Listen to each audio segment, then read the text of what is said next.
Pessoal, bom dia a todos. Bem-vindo a mais um colóquio do Instituto de Física de São Carlos. Tá, hoje a gente tem o prazer de receber a professora Laura Greene.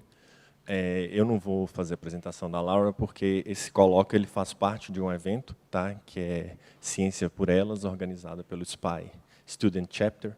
Tá, então, por isso, eu vou chamar uma das organizadoras do evento, que é a Júlia Kassab, que é doutoranda aqui do Grupo de Ótica, e ela vai apresentar a Laura. Eu só gostaria de agradecer vocês aí pela presença. Obrigado. Hi, everyone. First of all, I wanted to thank everyone for being here. I wanted to thank Laura for accepting the invitation to be here.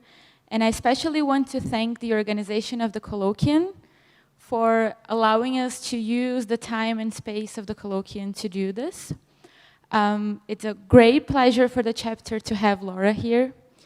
I have a lot of things to say about her. She graduated in physics from Ohio State University. She did her PhD in Cornell, and then she was a researcher at Bell Labs. She became a professor at the University of Illinois, and now she's a professor at Florida State University. She's also the chief scientist at the National High Field Magnetic Lab, or the National Mag Lab.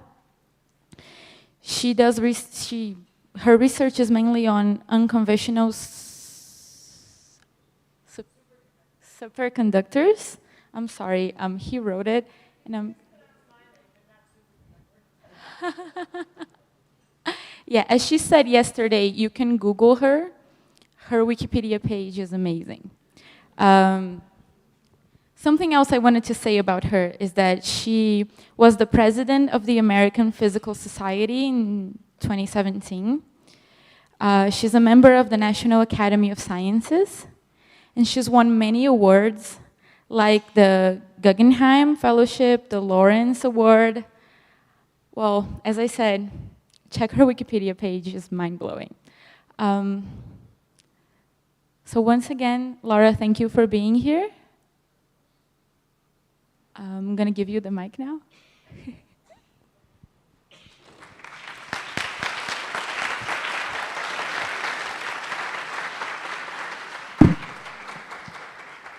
Thank you, Julia. It's really a pleasure to be here. So what I'm going to do tonight is go on a vacation that neither my husband and I have had in more than a decade, and we chose to have it in Brazil because we love Brazil so much. So I've been here many, many times, but I always do these surgical strikes, and so I'm just really delighted to be here. And the other thing I tell all of my colleagues, that if you are invited to give a presentation in Brazil, just take it. So what I love is the enthusiasm, the warmness, and just the loving audiences that we have and that we work together. I love to get interrupted. I also would ask that when I start talking too quickly, you go like this, okay? That's fine with me. So thank you very much. It's been really a great time here, and I think I'm going to go on to, yes, so basically that's how you can reach me. I'm starting to tweet again, but so I want to start out by advertising something that I love coming to Brazil for, and that's the Meet the Editors conference workshop.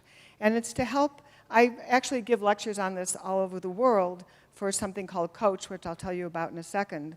But it's trying to train people how to be successful in publishing in peer-reviewed journals.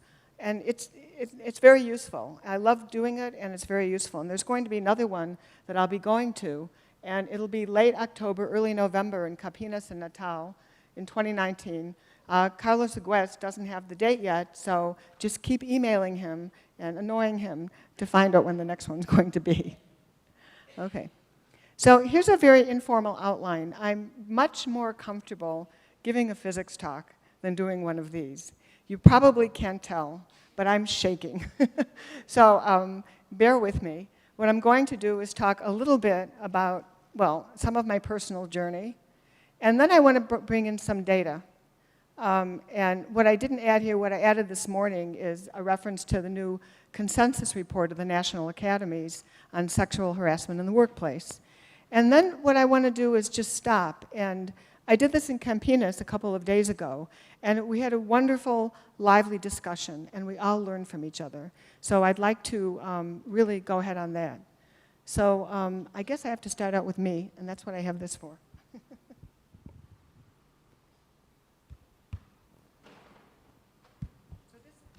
This is just some notes, just to remember. And what time is it? It's 10:42. I don't want to go more than 10 minutes. I can add more at the end. Okay, so you may have read my abstract. And people, okay, I'm going to be 67 in a couple months. I have nothing to hide here. And people my age, older than me, a little younger than me, were never really encouraged to go into physics. So when I said in my abstract, which I've said before, it's not my job or my career, it's really a part of what I am.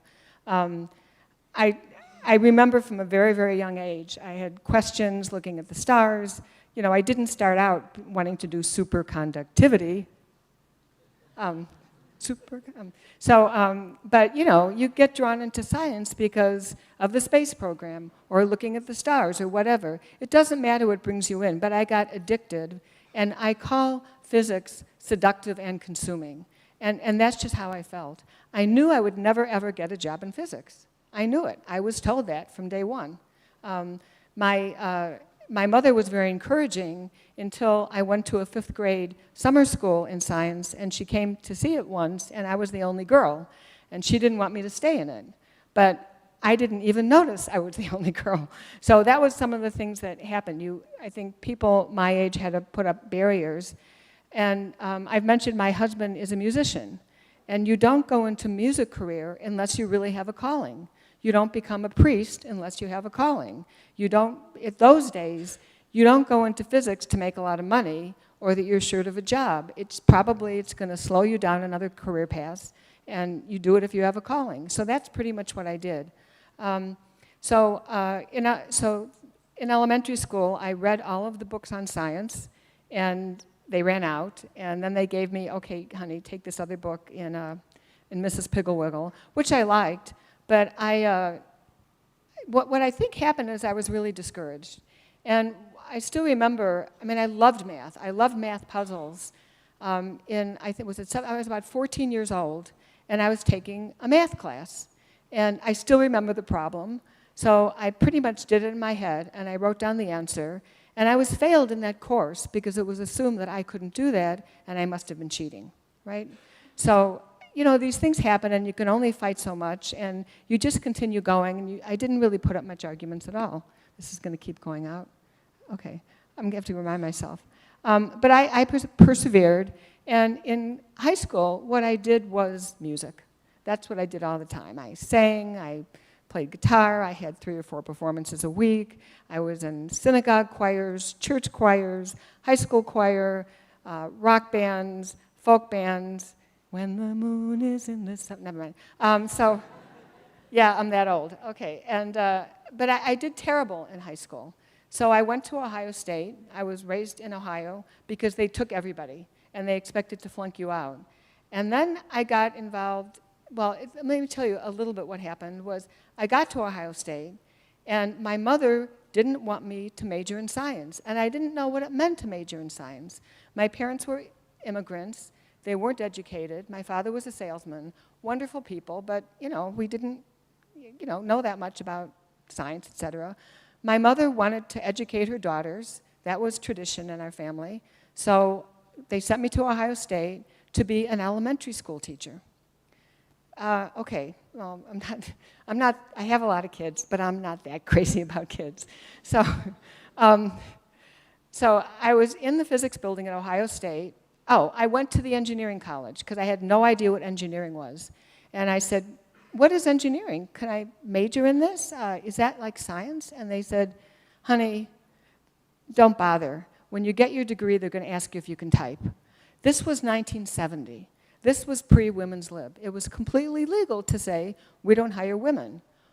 Or just behind the scenes say, we don't hire blacks, we don't hire Jews, okay? That was pretty common in those days. And if you've ever seen the show Mad Men, on TV that's sort of related. I'm the age of the daughter. Okay, I forget her name, Beth or something, I forget. So then I was taking one of these horrible non-calculus-based physics classes.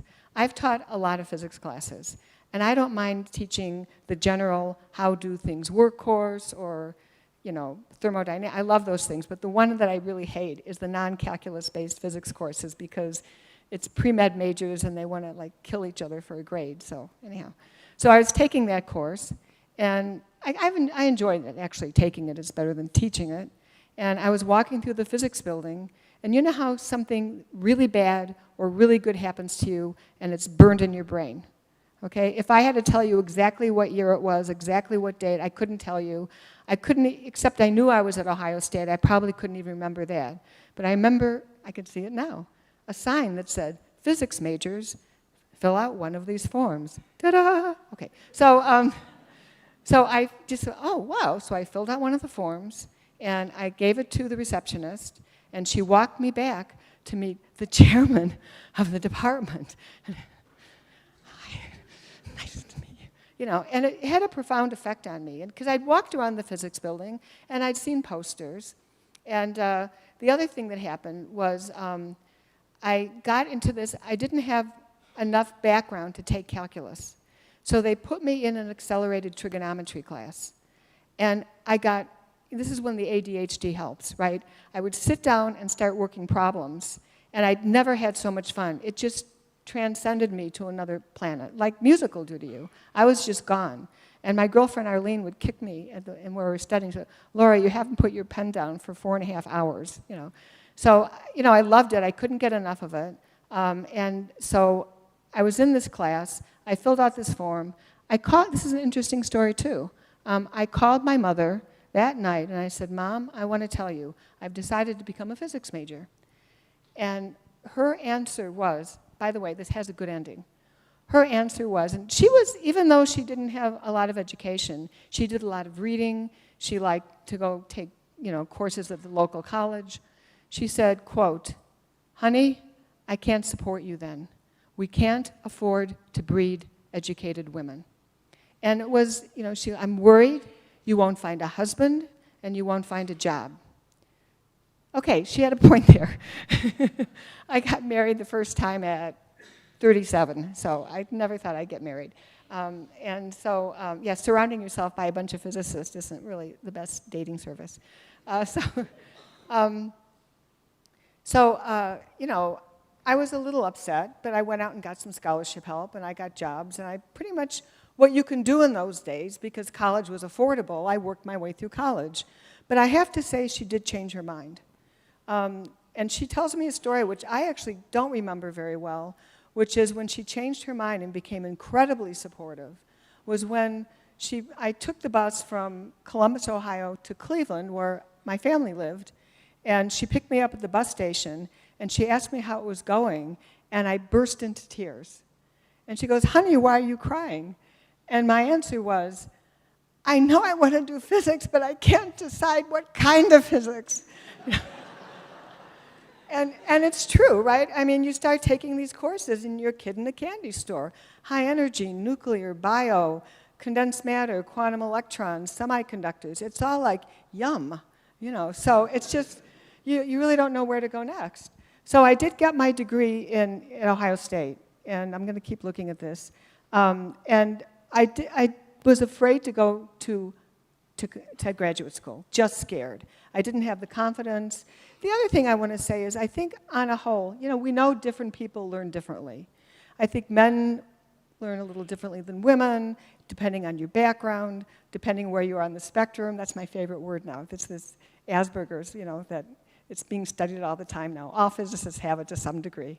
And I think I'm getting worse. You know, we all learn differently. And to me, I found out that I would be slow to catch on to a problem, okay?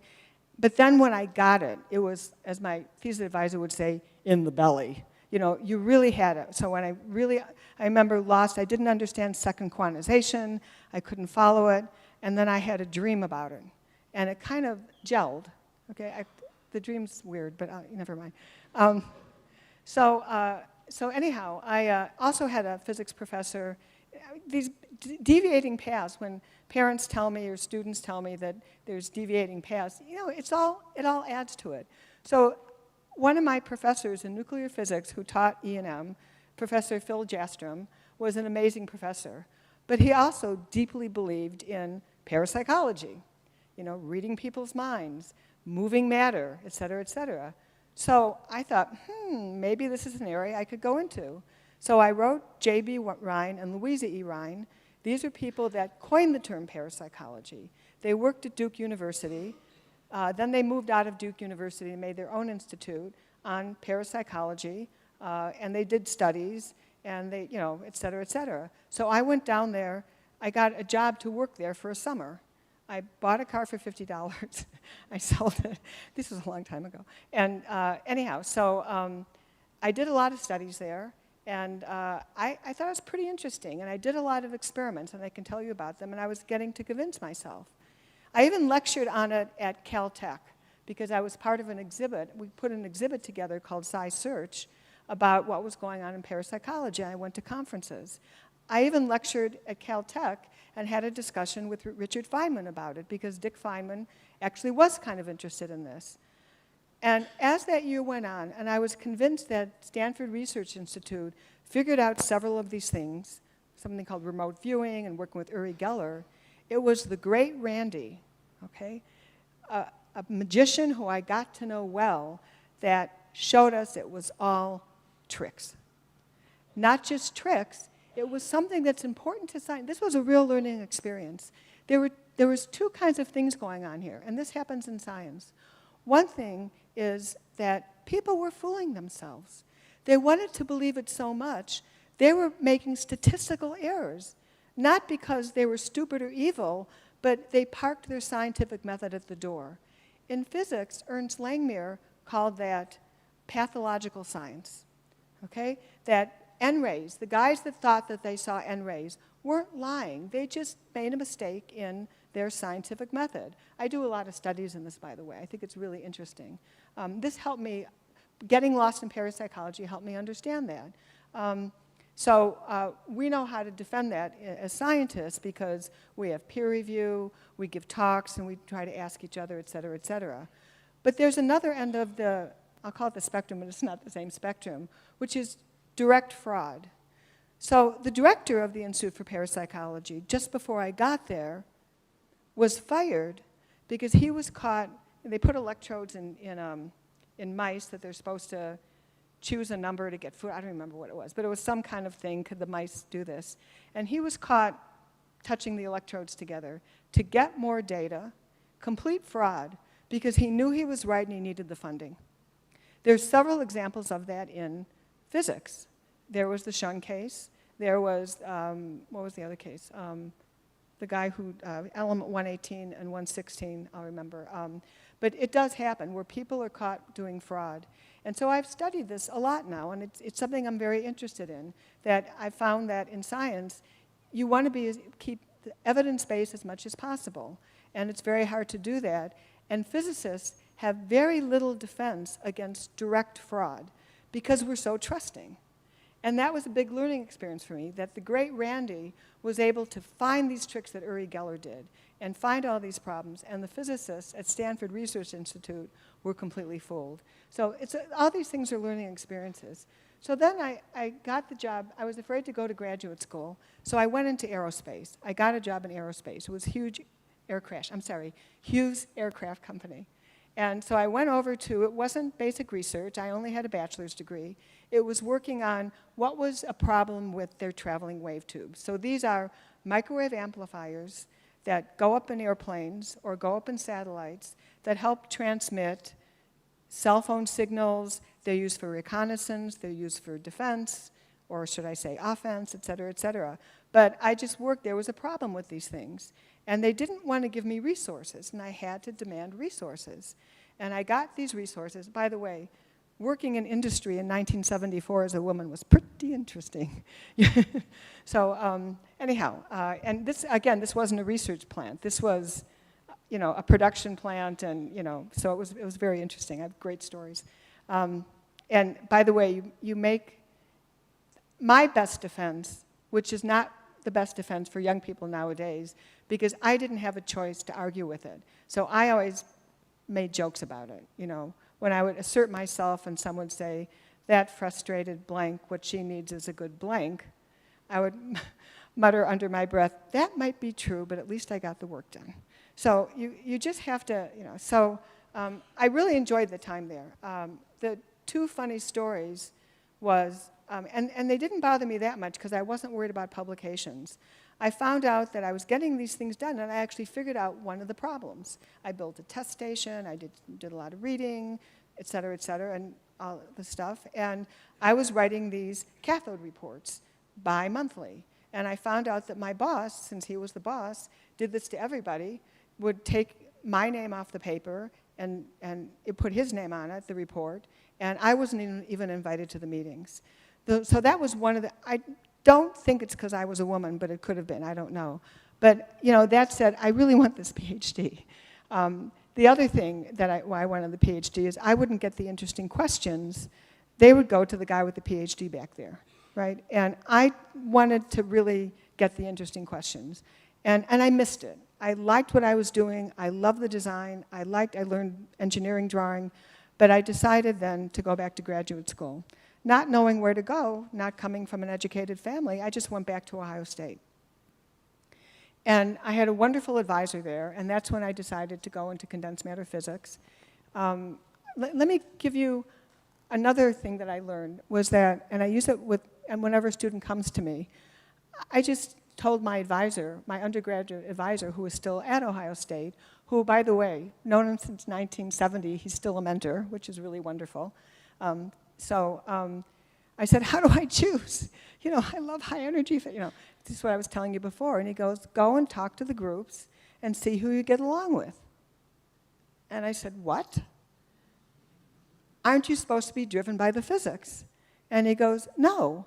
People that do materials physics have a different personality than high energy physics, theory or experiment, and just go talk to the people and see where you're more comfortable. And I realized I'm a quantum materials person, or just, you know, a complicated materials person.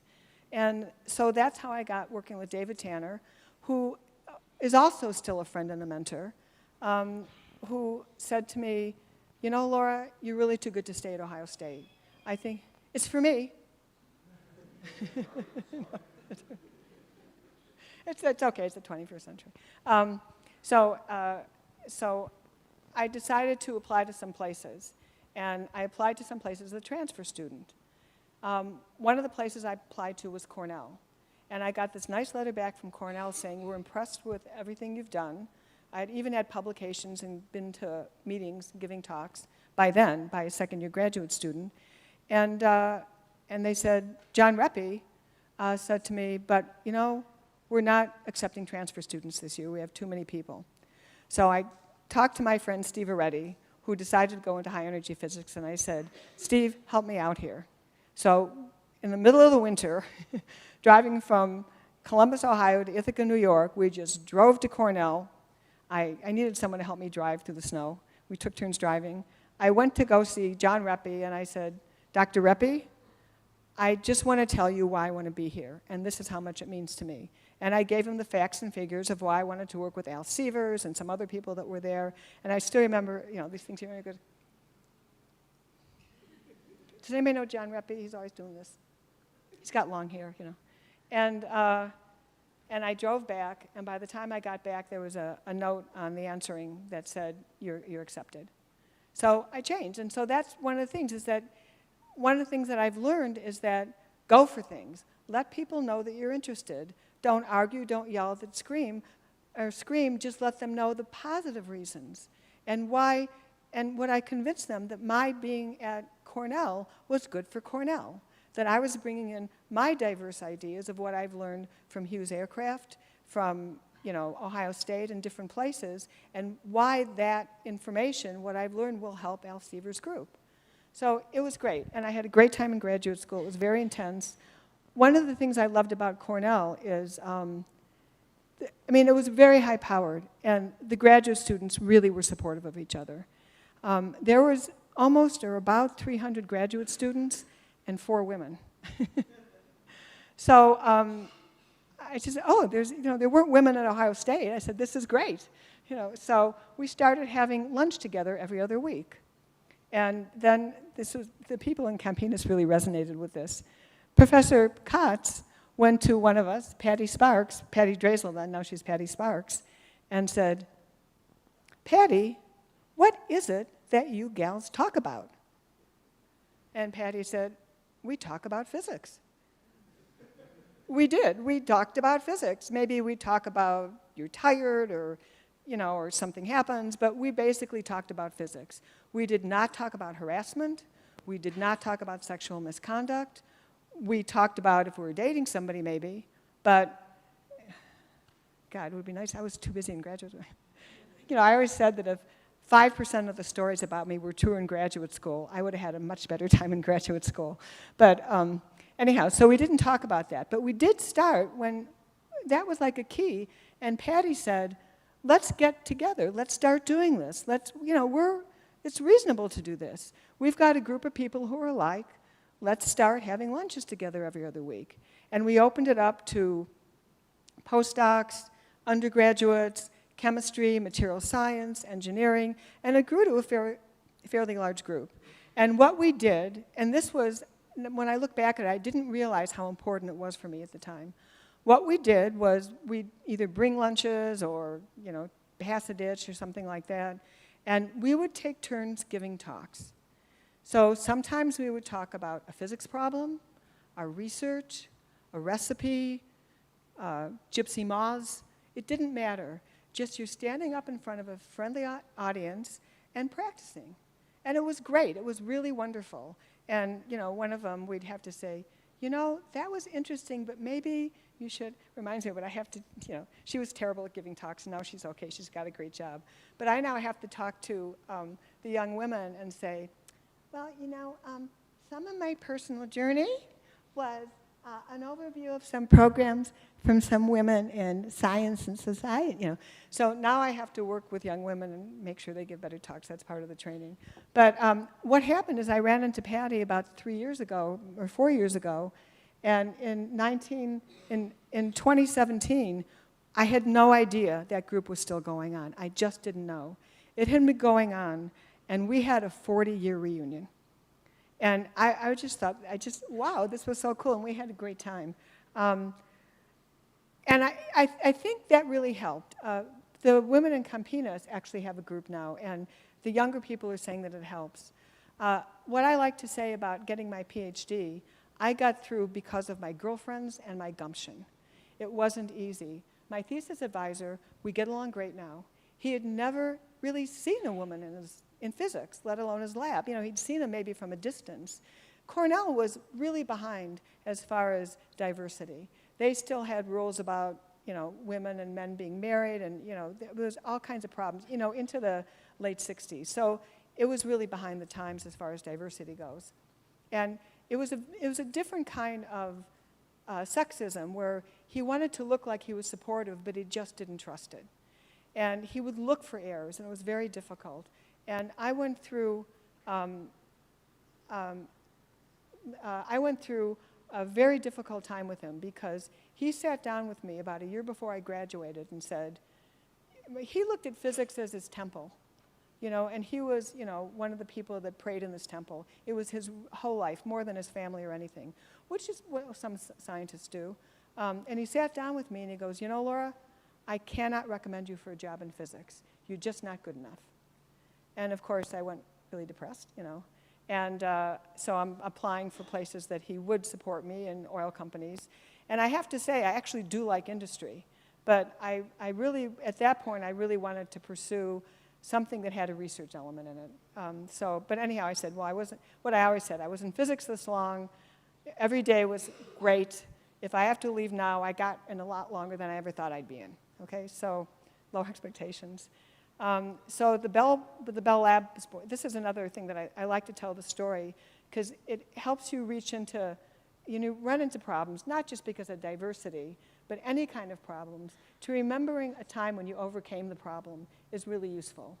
So the night I signed up for an interview, and it was just silly. I thought that he wouldn't know about it. But before I went home that night, he comes to my desk, and there's me and my office partner in the room.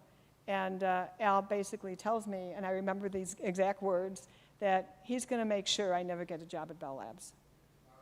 What? He's going to make sure, oh, like when you sing, he's going to make sure that I never get a job at Bell Laboratories. And so he walks out of the room. I do my usual, burst into tears. And my office partner, Bob Koch, sort of like his jaw fell so far that he was like looking on the floor to find his jaw, you know. And so one of my friends at the low temperature group knew this happened, and he came by and asked me how I was. And he actually, I didn't live that far, but he drove me home. I was really upset. And I thought about it, and I said, I'm not giving up. There was nothing to lose, right? If you have nothing to lose, why should you give up? So I kind of cleaned up my face, and in my mind, I imagined myself sharpening my teeth. So I had an 8 a.m. interview, and I walked in with Venki, Dave Bishop, and Doug Osheroff, and I saw Dave last week. I'm still friends with these guys. And I just said, I know you talked to my thesis advisor. I would like to continue with this interview. You can ask me anything you wish. And please, I've collaborated with this person at this school, this person at this school, that person at that school. I established several collaborations. And I also have work that my thesis advisor isn't even aware of. So let's continue with the interview, and please take in this extra data. And I finally got the job. So I got a postdoc at Bell Labs, and it was an interesting year because it was very hard. It was when they were divesting. And I went to my friend Marilyn, and I said, and she said to me, if you take that job, your life will be hell until you graduate. And I said, yes. And so this is another thing about harassment, okay? And I can't say, again, my mother was trying to help me, and my thesis advisor didn't understand what he was doing. He really wasn't trying to hurt me, but he was, okay? But Marilyn said to me, you realize that right now, the most important man in your life is your thesis advisor. The most important person in my life was my thesis advisor. Yes. So I said, I'm going to graduate, I'm going to Bell Labs, and if he makes me clean toilets for the next 6 months, I'll clean toilets. Now, today, that's not the attitude. So I think it's better today. I really think it's much better, but I'm just telling you that. And now, when I've run into problems, when I've run into difficulties, I think back at that and how I overcame that, okay? And so what I want you to do is think about some time in your history where a family thing, a friend thing, a professional thing, you ran into a barrier and you overcame it. You got through it. Maybe not overcome it, maybe not get over it, but you got through it, right? Tragedies you don't overcome, you get through them. So you think about that, and you do have that bit of inner strength to get through those, and that really helps me a lot. That's also in graduate school, where I got involved with Amnesty International. My family has always been involved in human rights, and Kurt Gottfried, who wrote the book on quantum mechanics and 2 years ago won a bunch of human rights awards, he started Union of Concerned Scientists. He knew I had some interest in it, and he said, Laura, we've gotten a prisoner in Argentina out of the right of option, late 70s, early 80s, I can't remember the year, Elena Sevilla, would you be her mentor? Because she can't be out of jail in Argentina, but she's allowed to come to the United States. I said, hell yes. So Kurt and his wife and I drove to Ithaca Airport. Elena comes out of the plane with her 2-year-old son, and she'd been in jail for 2 years. And so I was glad to help her out. I learned a lot about Argentina, South America, a lot about Amnesty International. It was like the best thing that ever happened to me because I learned how much fun it was to have parties with a bunch of Argentinians where you make empanadas with the kids running around all night, as opposed to American dinners, which are, no kids, please. Okay, I like those too. So that was really interesting to me. So I learned a lot, and then I got my PhD and went to Bell Labs. Going along in the story, I guess am I talking too much? So this is another thing. At Bell Labs, high TC hit, and I was in the right place at the right time. We actually had split off from Bell Labs. We were in Belcourt, but those are details. It wasn't a friendly workplace. I mean, my lab at Belcourt was very friendly, but when you went to conferences and you were arguing about what was going on with the oxygen, was this a new material, you had to know everything, and you had to be really tough, and there were battles out there. And often, and sometimes people were attacking you personally, right? You know, and you'd have to say what I said in my workshop yesterday, it's business, it's business, it's business. It's nothing personal. Especially the Russians, they're like, oh, you're ugly. Okay, fine. So I found that reaching back into, you know, getting through things in graduate school, I'd remember those things. They'd help me out a lot. But I also want to say that, that when you become more and more famous, okay, you do run into problems. Okay, my husband has run into problems because he's a well-known pianist. But if you're, I just want to tell you right now, I already told you my age, I don't have to repeat it.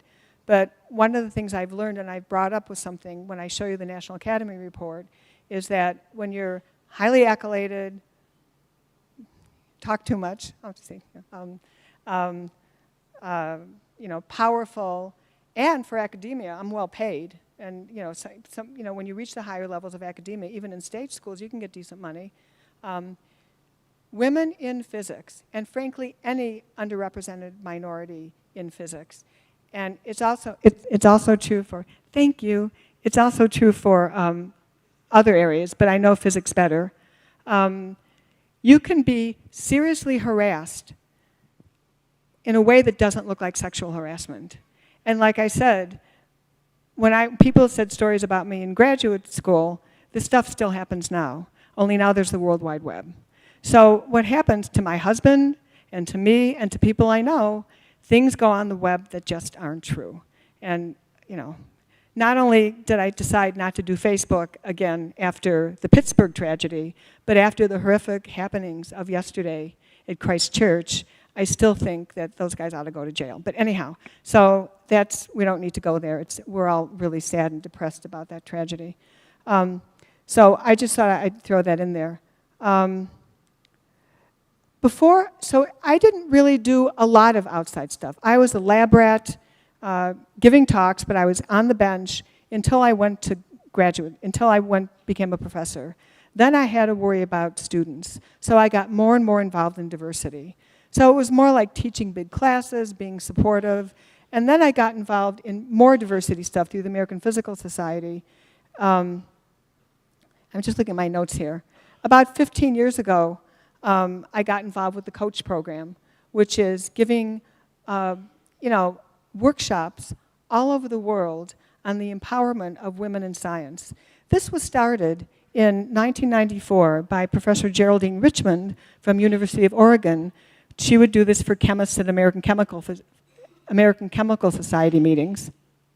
She came to me about 15 years ago because she knew I liked to do these kind of workshops on publishing and some other, and I taught this kind of stuff. And she goes, will you join my coach team? And we've been all over the world, Indonesia, you know, North Africa, everywhere.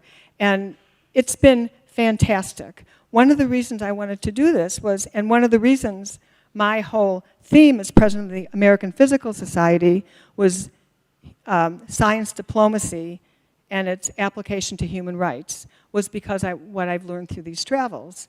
So science diplomacy is using science to build a better world without worrying about borders and boundaries, basically. There's different definitions. And so what happened to me many years ago, when was it 2005? There was an IUPAP Women in Physics Conference in Rio de Janeiro, okay? And I'm with all these women, and IUPAP is the International Union for Pure and Applied Physicists. I'm a vice president, and I'm chair of my commission. The organization doesn't have much teeth, but what it does is great. So they're doing all these things for different working groups. This was the working group for women in physics. So I was asked to be a delegate, and I go there, and like I said, I'm a Jewish girl from the east side of Cleveland, and there are these hijab-shrouded women there. And I thought, can I talk to them? You know, I'd never seen that before. So I started talking to them, and we talked about physics. Then we talked more about physics. Then we talked about physics funding and how terrible it was in Albania to get funded. And then you start talking a little more. And before you know it, you mention that, you know, your kids are a pain in the butt and your husband doesn't help you enough, right? And so you get past it. You get past if someone is missing an eye. When you first see that, it bothers you. But when you start talking, you lose it. And so what I've learned in this going all over the world is that it's just science diplomacy, and it's really important. And what I find when I give these workshops all over the world, Indonesia, Morocco, Ghana, Chicago, that's a good one, that I'm a little selfish because I think I learn more from the group I'm talking to than they learned from me. You know, they learn little bits, etc., but I carry this stuff all over the world, and it's been just really, really marvelous. I think I can, oh, and then the last thing I want to say about science diplomacy. I want to say two things about that. I mentioned the science diplomacy. Oh, and also that what I mentioned earlier, that there have been studies that show that science works better, it progresses faster with a diverse group working on it. An example of that is the science diplomacy done by David Pines and some other people from the US National Academies, that during the Cold War, when we had thousands and thousands of nuclear bombs, as did the Soviets, and these guys made meetings between the Soviet scientists and the US scientists. And not only was that fantastic for science diplomacy and getting to glasnost, okay, but it changed the face of theoretical physics. Having just the diversity of white guys, Soviet, and white guys, US, in my field of superconductivity and correlated electrons had a profound effect. So diversity is important. Why don't I go on in some of this? Now I can project a little. I'm going to close this and go into some other things. And I'll try to do this now. Okay, sorry. Okay. So I'm going to go over some of these things. So should I stop at 11:30, 11? So he says stop at 11:30. Julia says go on until Tuesday. Okay. I have 600 slides here, so we're good. Okay. 10 minutes until 11:45. But I want more than 10 minutes for questions, so I'll go past these a little bit quickly. So you don't have to memorize all this stuff, but if you look at for the IUPAP International Conference for Women in Physics, the proceedings, they have these numbers. So this is the latest one. And we see that the women in physics really drop out. This is new data, by the way. Really drop out between high school and college. We don't know why. I could not find the info. We talked about this last night, Carlos, with Maria. I don't have the data for Brazil. I can't find it. So the percentage of undergraduate degrees in different countries. Okay. Now, when I go to Muslim countries, I didn't go to Iran last year because the US State Department forbade me to go.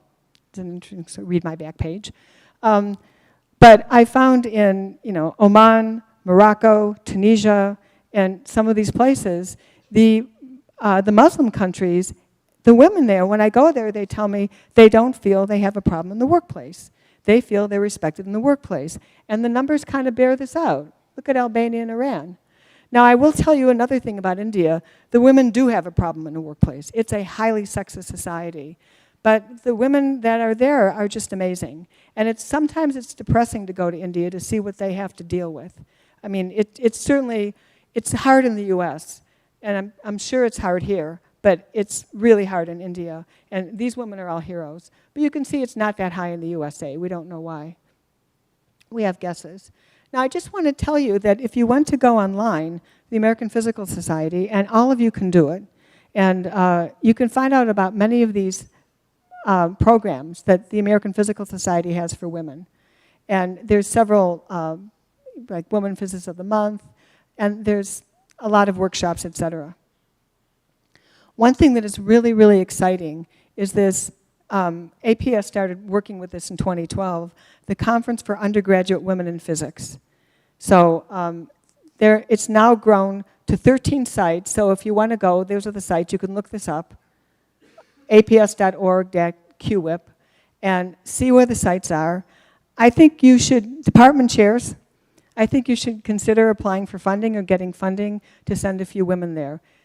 These data are a little bit old. I don't have the ones for 2018, but you can see that the attendance of these things is amazing. So it was 1,400 for 2017. I don't have the numbers for 2018 and 2019. I don't know why I don't, but I don't. But they're the most wonderful conferences where you learn all kinds of skills and you network. And that's really, really important. So think about going there. And okay. Another thing that I keep getting asked about is that the American Physical Society has programs for LGBTQ, which it's all related. Human rights, harassment, et cetera. This is all related.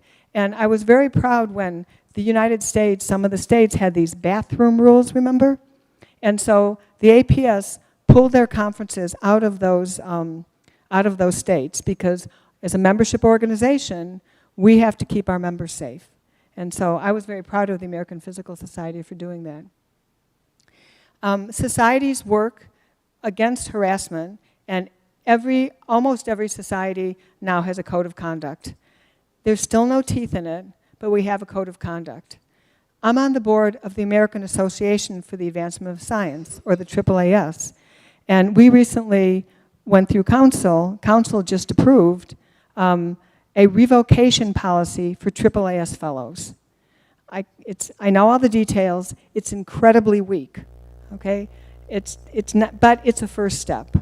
And basically, you can have your fellowship revoked if you're guilty of scientific misconduct. Why do I have it up with this other stuff here? What is happening, led by the American Geological Union, and the American Physical Society is doing that now, is we're redefining academic misconduct. Traditional is fraud, misuse of public funds. Now, harassment and sexual misconduct are included in ethics statements now. So it's all very interesting and changing. So I don't have time to talk about this. What I want to do is, now this is all online. Rachel Ivey is an amazing statistician and a really nice person at the American Institute of Physics. The American Institute of Physics is a federation of societies of which APS is a member. So she's done all this great work on statistics. She's the one that published several years ago, that women in physics, there's not one place where we lose them. That it was a continuously leaky pipeline from the very young to the very old. Okay? But things changed recently. And there's this new report, and this report was actually just came out. She sent me the slides earlier, but I just checked the website. The report is out now. And so in high school, okay, it's pretty good, okay? It's 50% about. Then all of a sudden, through the years, something changed. So the percent, and this is US, so I don't know what's going on in the world, but the US either leads or lags behind countries. So I'm sure there's some of this in all countries. But what we find is that the number is dropping. The number of PhDs is growing like crazy, okay? But the number of women getting bachelor's degrees is, I'm sorry, I said that wrong. Let me back up. That last statement was wrong, okay? The number of women getting PhDs, the percentage, is still growing.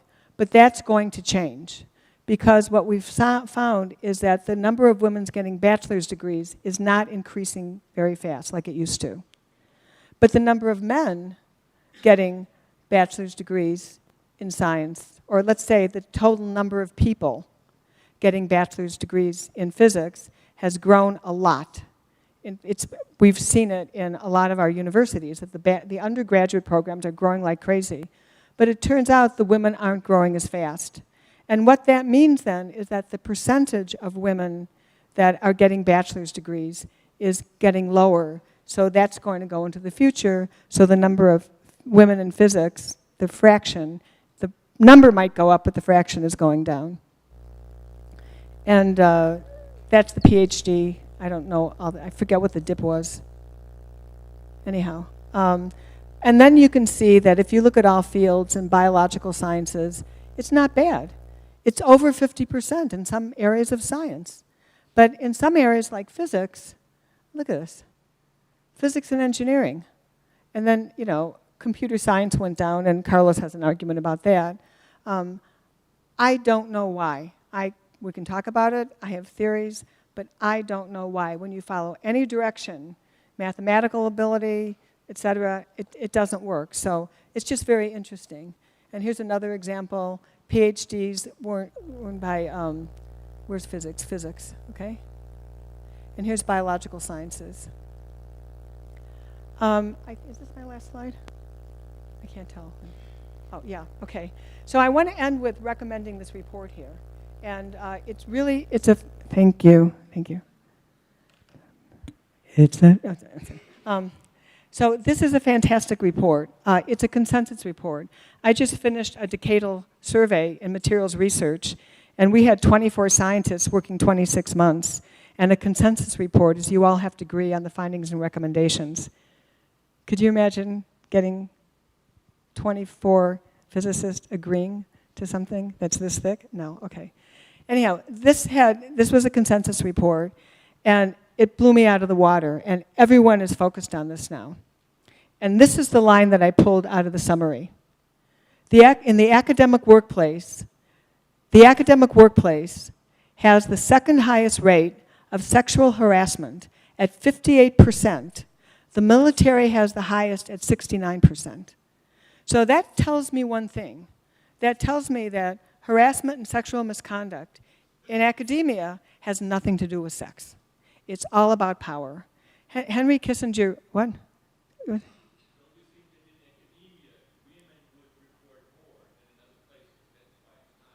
No, they don't report. This was done over, why don't you read the report? There's tons of studies, okay? But let me just finish what this means to me, is that Henry Kissinger, who was an academic, once said about academia, and you probably know this, never have so many people fought so hard for so little, okay? The stakes are low, and so this is all about power, and that's what this tells me. Now, what's happening right now is people are starting to talk about it. There were times where we never said anything, and I feel guilty because it didn't help the women down the line. And I'm still probably not going to say much because it's not in my generation. But I'm very impressed with the young women that are coming out and talking about it, and things are changing. And I also want to say that I don't know why the numbers are still going down, are still low for women, but I want to end on a very, very positive note. I'm going to change the slide here. I got to do this one. On a very, very positive note, which is, in all the years I've been in physics, in all the institutions, all the women that I've met all over the world, okay, women that I was in direct competition with for the next material, the next physical review letter, the next invited talk, it has always been supportive. I have never found a queen bee. I have never found an alpha female in physics. And so I encourage you, all of you women, to stay in physics if you can. Email, talk, get to know the other women, just because you have things in common.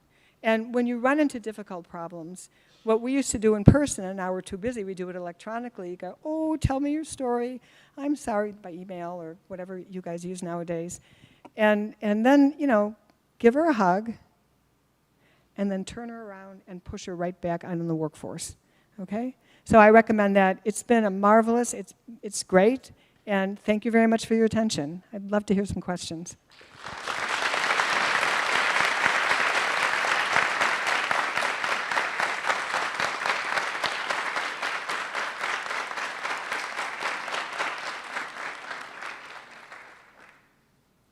Okay, you have more comments about? So what I want are questions, comments, your stories, where you think I am full of it, corrections. So let's hear from you. Come on, give me something here. You're all from Brazil. I just want to say that we have prizes for whomever asks questions, okay? Yay! It's a good idea. Your idea about talking, I work in a military place. where there are very few black people and very few women.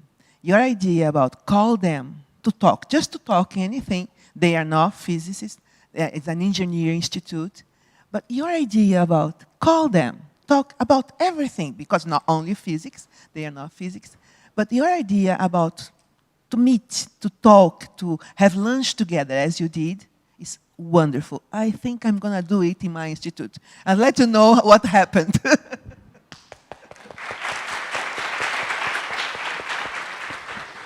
When I was in Campinas, they told me they were doing that, and then someone else said, that's because you told us to do that a few years ago. So, go ahead.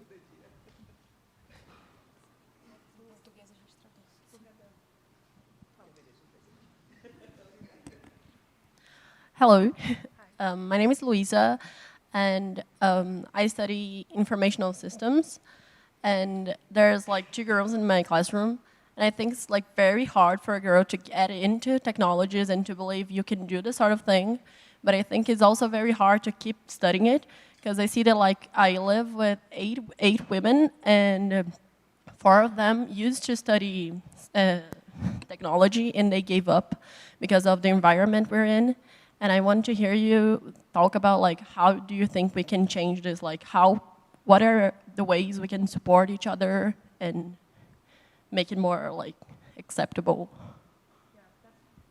That's a really great question.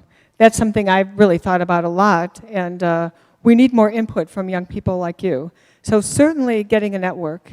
And now we have email and other things. I'm not going to recommend Facebook at all, but we have ways to communicate on an international scale. So I do these workshops in Ghana, and I'm still in contact with some of these women. And I can mentor, be supportive, and they could mentor me and be supportive of me. So that's an important thing. Keeping your connections, doing your networking is very, very important. Another thing is that in the US now, you know, with this report on sexual harassment, you can bring this, this book up. You know, this specifically states in here and that it's not accepted to not have a friendly workplace environment, okay? It's specifically stated in this. I'll go to here because this is too depressing. So people are more, in the United States, in academic institutions, people are braver now about going to their department chair, and if the department chair doesn't listen, going beyond that and saying, this is happening. There's been major successes. One of the ones I like to mention was at MIT many years ago. Nancy Hopkins studied this. A bunch of women at MIT went to the provost and went to, you know, their management and said, we don't have enough, we're not getting our salaries raises like the men are, we don't have the lab space, we don't have the benefits, et cetera, et cetera. They weren't getting the same things, and they said, go away, you're just screaming bitches. So they got the data. That's very important. If you negotiate, you get the data. And they showed, in fact, their salaries were falling behind their colleagues for the kind of papers they published, et cetera. Their laboratories were smaller. All these things were true. Tons of data across MIT. Bob Bergeneau was the provost at the time. And he looked at this and he goes, oh my gosh, you're right. And he took huge amounts of funds and fixed it. It was very controversial at the time. And I think it's still controversial, right? We have some people say that they were just complaining and, you know, et cetera. But the Nancy Hopkins showed that, in fact, when that changed, the women's success really increased a lot. And so these are things that you can bring out. Now, what are we going to change in the workplace? We just need more women. And that's the hard part. How do we get more women into it? That's the most important thing. As was said to me, you know, at a faculty meeting, I look around here, you know, and I know who the excellent people are in my department. And I know who the mediocre people are in my department. When I start seeing mediocre women in my department, I know we've accomplished something. So the bar, you know, people say, oh, as soon as a woman gets a degree, everybody wants her. No, the statistics don't bear that out. In my section of the American Academy, it's 10% women. 10%. So it's lower than average. In the, what was said to me by Dick Feynman's sister who gave a talk in his memory at one of the APS meetings. More neutrinos have won Nobel Prizes in physics than women have, okay? And in fact, if you just put everybody up in physics and did a Monte Carlo, you couldn't get a low number like that. So bringing that awareness to the front, coming up with these ideas, I think is really important, and networking. I don't know how to make it better. The American Physical Society, the AAAS, we have lots and lots of programs to help this out. But it's not working. So give me some ideas here. And if you want any mentoring and support, I'm there for you. We all are. But yeah, so we need better ideas. Gente, eu só queria falar, se alguém quiser fazer perguntas em português, a gente traduz, tá?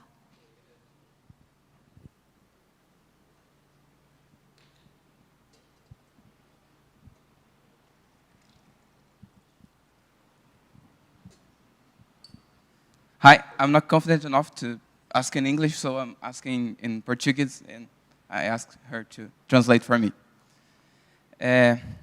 Para essas pessoas que, como seu mentor, que te fazia mal sem perceber, o que você falaria para essas pessoas perceberem o que estão realmente fazendo, sabe? Porque se muitas vezes eles não percebem, é difícil. O que você falaria para que essas pessoas realmente percebessem, sim, para que a mudança viesse deles e não de outras pessoas? I was nodding, but I didn't understand any of it. So. I'm sure your English is significantly better than my Portuguese. So he was talking about, you mentioned your PhD advisor and how he was hurting you without noticing. And he was asking, what can we do? How can we show these people what they're doing, and how can we change that? I think my thesis advisor actually might understand that by now, but it took a while. By the way, I didn't tell you that one person who helped me out through that was John Wilkins. That, I was really miserable, and when I finally got my PhD, which I had to finally rise up and say, you're going to sign it now, or you're going to be sorry. I finally had to, and John told me that, I started out being afraid of Al.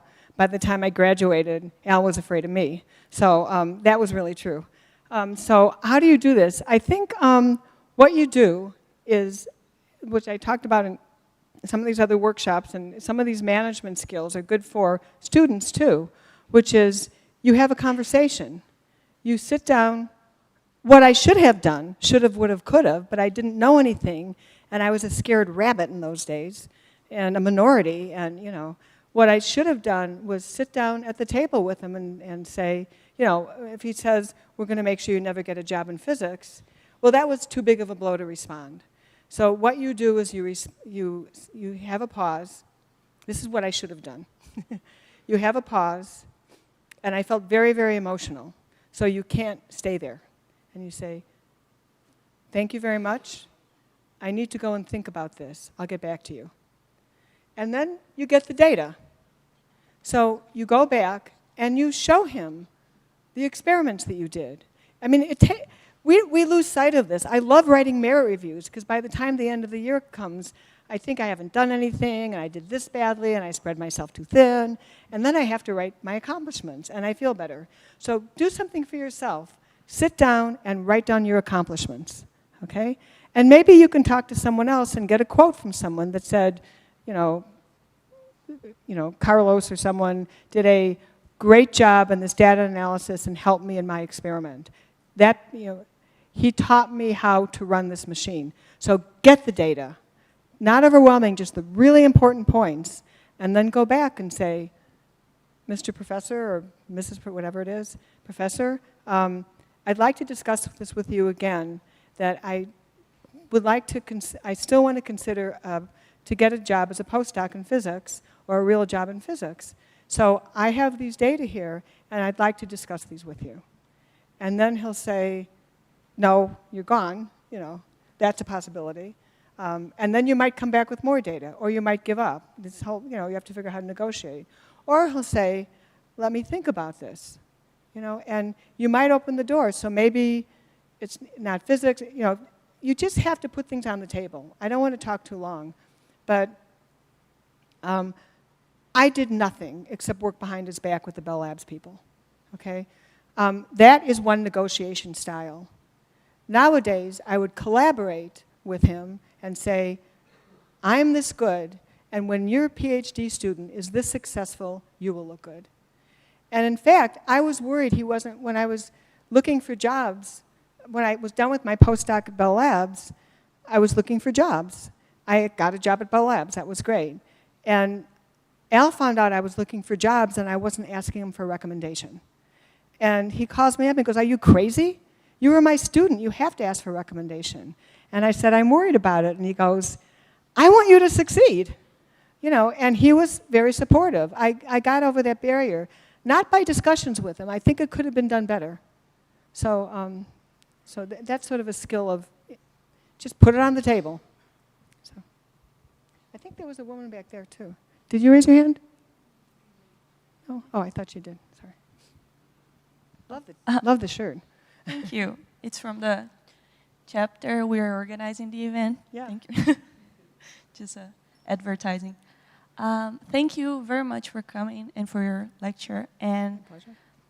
thank you for sharing your experience. You said that when you think about when you're having a barrier and you think of a time when you overcame it, I think it also helps when you think of other people that inspired you and that overcame other barriers. It helps me a lot. So thank you for that. Oh. And I'd like to hear about your theories. You said you had theories about the numbers dropping, like bachelor. I'd like to hear about that. I'm sure everyone. Thank you for your question. Thank you for your very, very kind comments. I also want to say that what I said in one of the workshops yesterday is you get stronger from the bad things, but you really get stronger from the good things. So if you have a success, you really should celebrate. You really should sit back and say, yes, okay? So those good things really build you, much more than the bad things. So theories, okay, so before this drop happened, you know, we get all these questions, and Nora Barrow, who's at UConn now, said to me, oh, I figured it out. It's because men are such jerks. I said, well, that doesn't apply to every field, does it? I mean, it's not true in biomedical, and no, male physicists are jerks, okay. So I thought about that, and I did come to some answer there, and men and women aren't the same, right? We want people to like us, we want to be helpful, we want to be successful, all those things, you know. And the liking us and being supportive and being nurturing is probably a little more stronger in women than men. You know, I'm not going to say that men don't have it and all women have it, but, you know, there's some overlap, you know, it's not, so think about your first physics course. I hope it's better in Brazil, I hope it's better today, but they try to weed you out. They try to show you how stupid you are. They try to show you that if you want to stay in physics, you can't have a life, right? I went to one of my professors and I said, when I was taking courses at Ohio State in graduate school, I said, I'm handing in 70 to 100 pages of homework a week. I don't have a life. And he goes, if you want a life, get out of physics. And I think that's, and my thesis advisor was like that. He did nothing else. So you can do other things. My best physics came after I had my kids. You know, you need to do other things to be around. You need the diversity of thought and mind, and you need the sleep to do better physics. So I think there's something to also in physics. If you don't have a Nobel Prize by the time you're 27, forget it, right? So this is just, I think it's non-conducive to a lot of people, and I think there's a lot of more women that are not comfortable with this. The later ones, you can see the women are growing more slowly than the men. We don't know why. Is it that women are going into other areas? The studies are happening now. They're going more into environmental science. That's one of the theories. The other theory is the Big Bang Theory. Okay, that you look at the Big Bang Theory and it's kind of cool, right? Yeah, I know the guy who's the scientific advisor, David Salzberg, and it's, you know, I started to watch it because I wanted to see if David made any errors. You know, I couldn't find any ever, you know, even in my field, and he's high energy. So, but if you look at that, it really makes you interested in being a nerd. And it's you can buy this stuff from Shinova now. I wore my Gravity Wave one yesterday. And so nerd clothing is popular. People are going into the sciences, and you see some of these ads like the superstar of science. You see these ads all the time now. And if the Big Bang Theory had an effect on that, I hate to say this, but look at the women in Big Bang Theory. So, and also look at the men, right? Sheldon is extreme on the spectrum. He does things that are inappropriate all the time. And as a manager, I just went through another one of these management training things about the spectrum, and it occurred to me, one of the reasons why there's a lot of harassment in the workplace is because guys don't know they're doing it, right? They just don't know. It just doesn't, because they're like this. So those are some of the theories.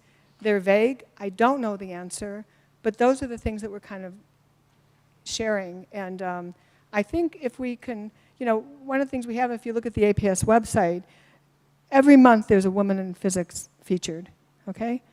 Read those. Just read them. It's just, oh, that's so great. She's doing great work, And, there's no negative stories. I was told years ago that don't just say you love that you've been so lucky. You need to tell some of the barriers you've gone over.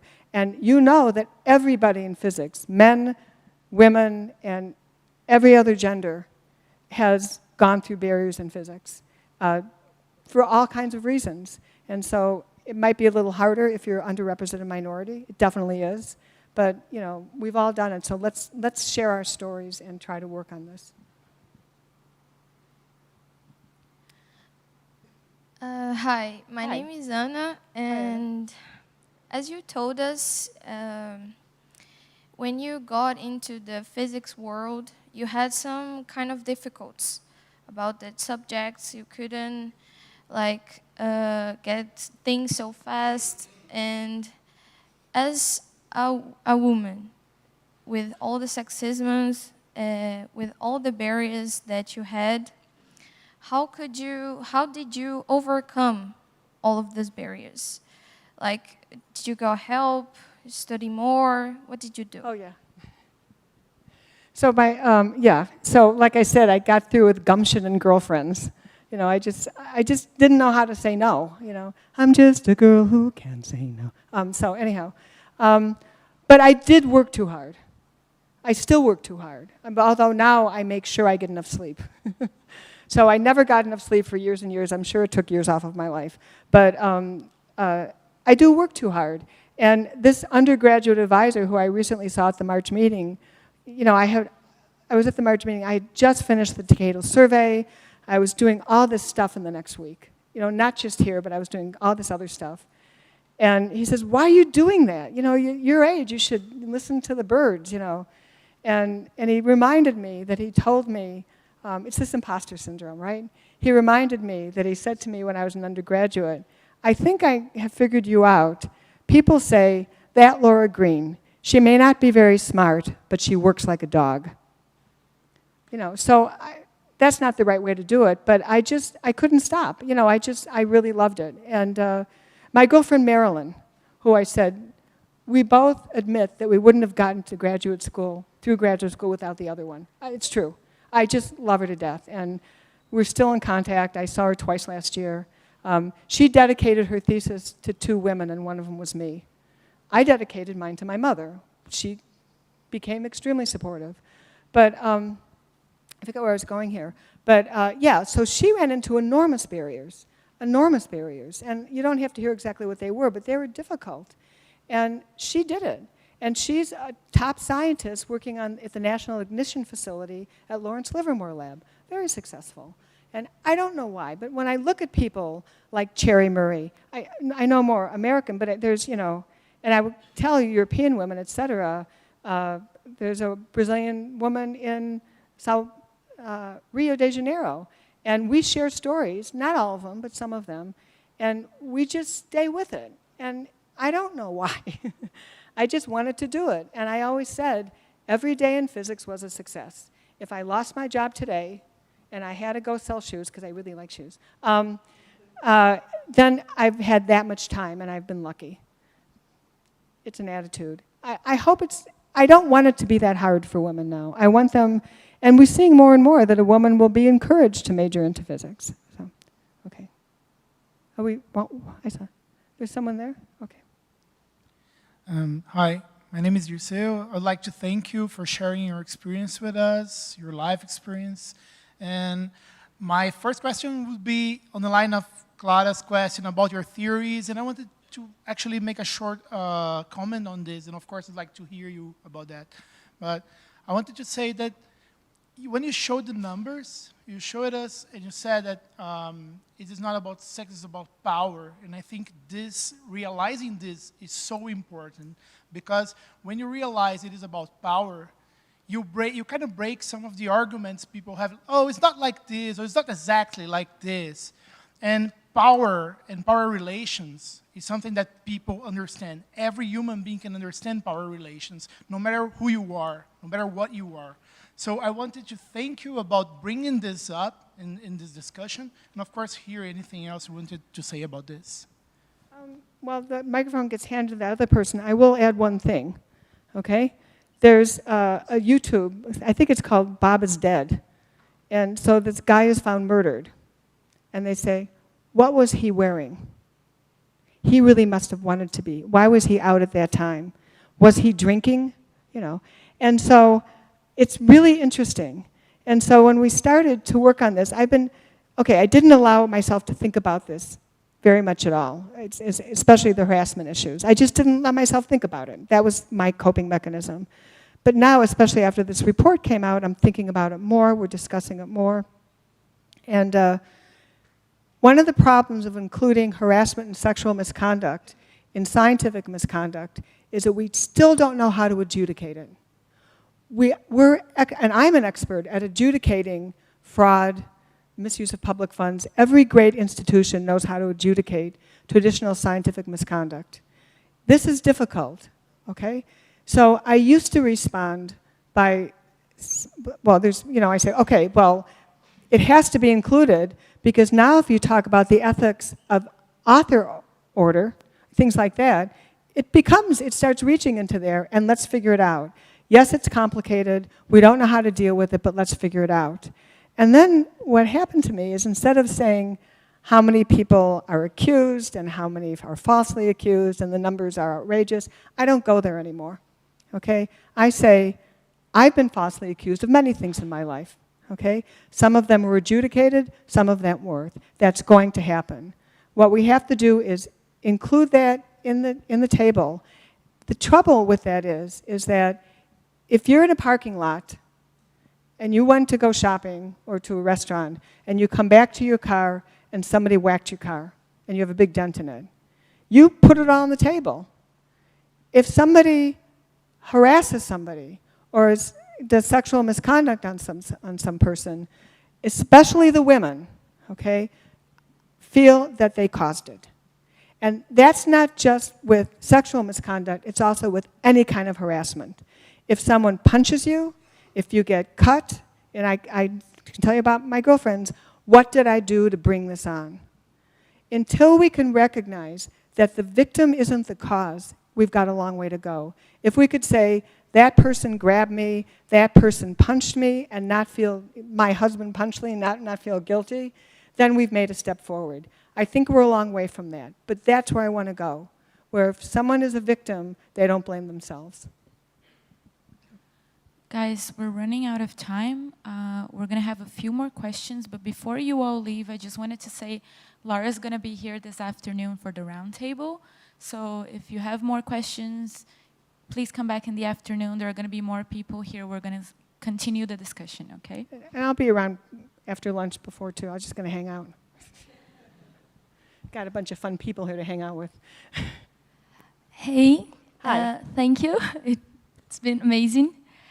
And I've started here a year ago, and one of the worst things I felt is the lack of complicity and high competition between all the physicists, and principally by the professors. They want you to know everything and to work as hard as possible without caring for yourself. how do you think we can change this? How do you think you can talk to them and make them realize that this isn't fine? So are you talking about the professors making you work really hard and not worrying how it's affecting your emotional state? Not only the professors, like the really lack of complicity between everyone. I feel like when someone is really smart, they need to own the knowledge and not spread it. That's one of the things I felt the most. I'm not sure I understand. So you're trying to understand, so why don't you give me an example? Okay. Imagine like I have a friend, and this friend is really good in, I don't know, mechanics. And then he knows everything and he studies a lot. And when I ask for help, he says, okay, I'll help you later. And then he never helps, just because he wants to have this for himself. Okay, now I understand that. So I can probably comment on that and you won't like it. Okay, I thought you were talking about people not worrying about the mental health of students, which is another important issue. But sorry about this, but you can't change that person. Yes, I know. Okay? Yes. You got your data points. To me, working with people, management, it's all about data points. Okay? I've interacted with this person, I got them. Okay? What you can change is the way you react to that person. Why should you care? Okay, screw them. But not really. Okay. Find someone else to work with. Find another way.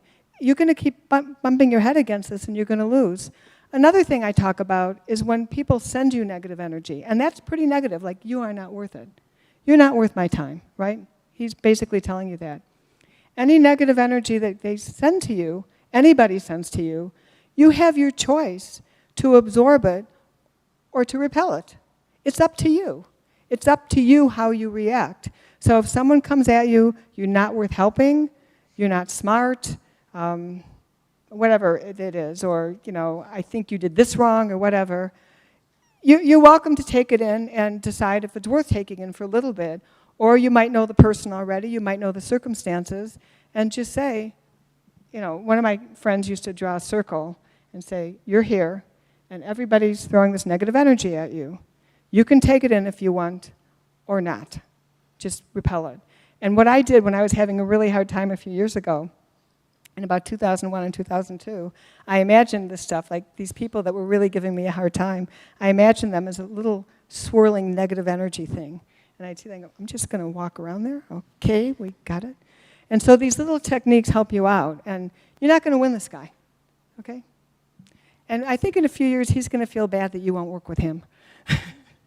And how can we deal with the professors and our mental health?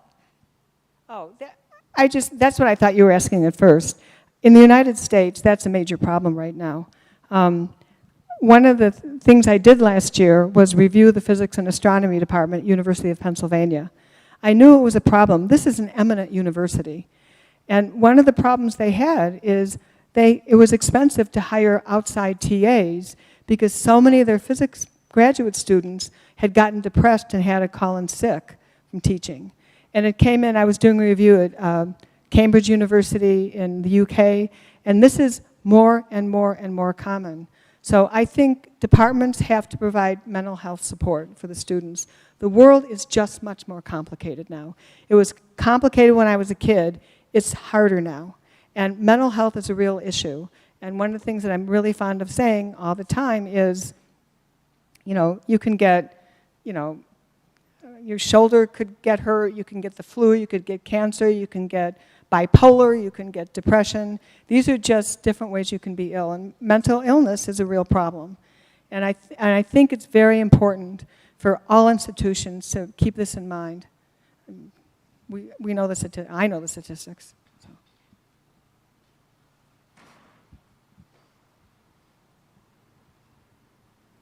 Oi, ela vai traduzir para mim, no caso. Enquanto você estava mostrando os gráficos, eu fiquei curioso que você estava mostrando sobre o número de bacharelados total entre o ano de 1996 e 2001, se não me engano. Teve o número de bacharelados de física estava caindo e, de repente, do nada, ele começou a subir exponencialmente. Eu fiquei curioso para saber o motivo.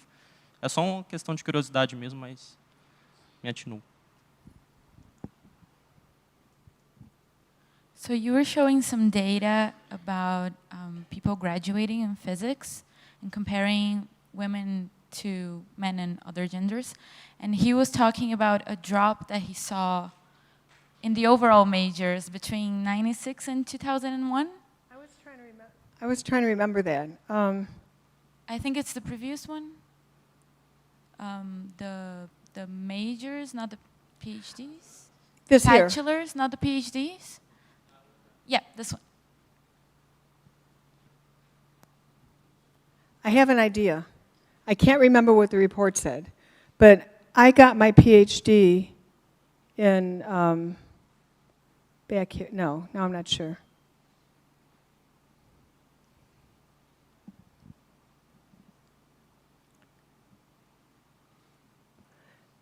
So around these years here, let me just put a conjecture, okay?